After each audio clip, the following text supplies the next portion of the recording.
काय झालं? काय नेमकं झालंय? काय प्रशासनाने काय कारवाई तुमच्याबरोबर पोलीस तुमच्या गाडीत फिरतायत, नेमकं काय झालंय?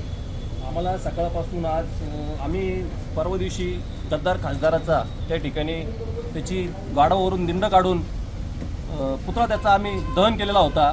तर आम्हाला सकाळी फोन आला का म्हणे तुम्ही पोलीस स्टेशनला या, तुम्हाला साहेबांनी बोलवलेलं आहे. तर आम्ही सकाळी 10 वाजता पोलीस स्टेशनला गेलो. तिथं गेल्यानंतर त्यांनी आम्हाला सांगितलं का तुम्हाला आता इथंच बसावं लागेल. कारण मग आम्ही त्यांना कारण विचारलं तर त्यांनी सांगितलं का त्यांनी कारण सांगितलं तर तुम्हाला इथं खासदार जो गद्दार आहे तो आता मतदारसंघामध्ये येणार आहे आणि त्याच्यामुळं तुम्हाला आम्ही इथं बसून ठेवलेलं आहे.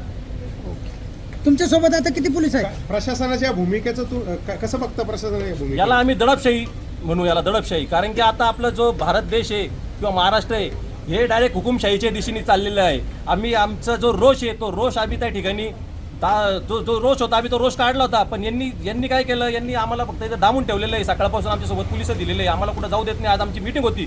सन्माननीय उद्धव साहेब 29 तारखेला मतदारसंघामध्ये येऊ राहिले, त्याचं सगळं निवेदन आमच्याकडे असताना आम्हाला इथं येणं गरजेचं होतं.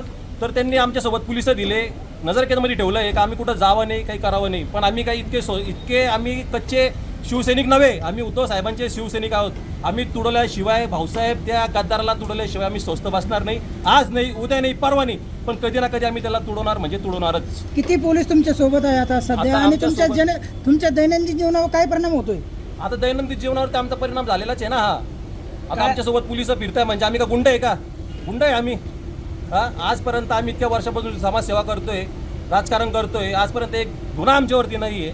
राजकीय असतील पण तरी सुद्धा आम्हाला ते चोऱ्या चपाट्यासारखे आम्हाला ते आमच्यासोबत आज पोलिस फिरतोय. कोपरगावचे काय काय नावं आहेत, कोण कोण तुम्ही पदाधिकारी आहात, तुमच्याबरोबर पोलीस आहेत? मी गगन आडा आहे. मी शिवसेनेचा शहर प्रमुख आहे कोपरगाव शहराचा. आणि माझ्यासोबत शिवसेनेचे नेते माझे जिल्हा प्रमुख बाळासाहेब जाधव हे देखील आमच्यासोबत आहेत.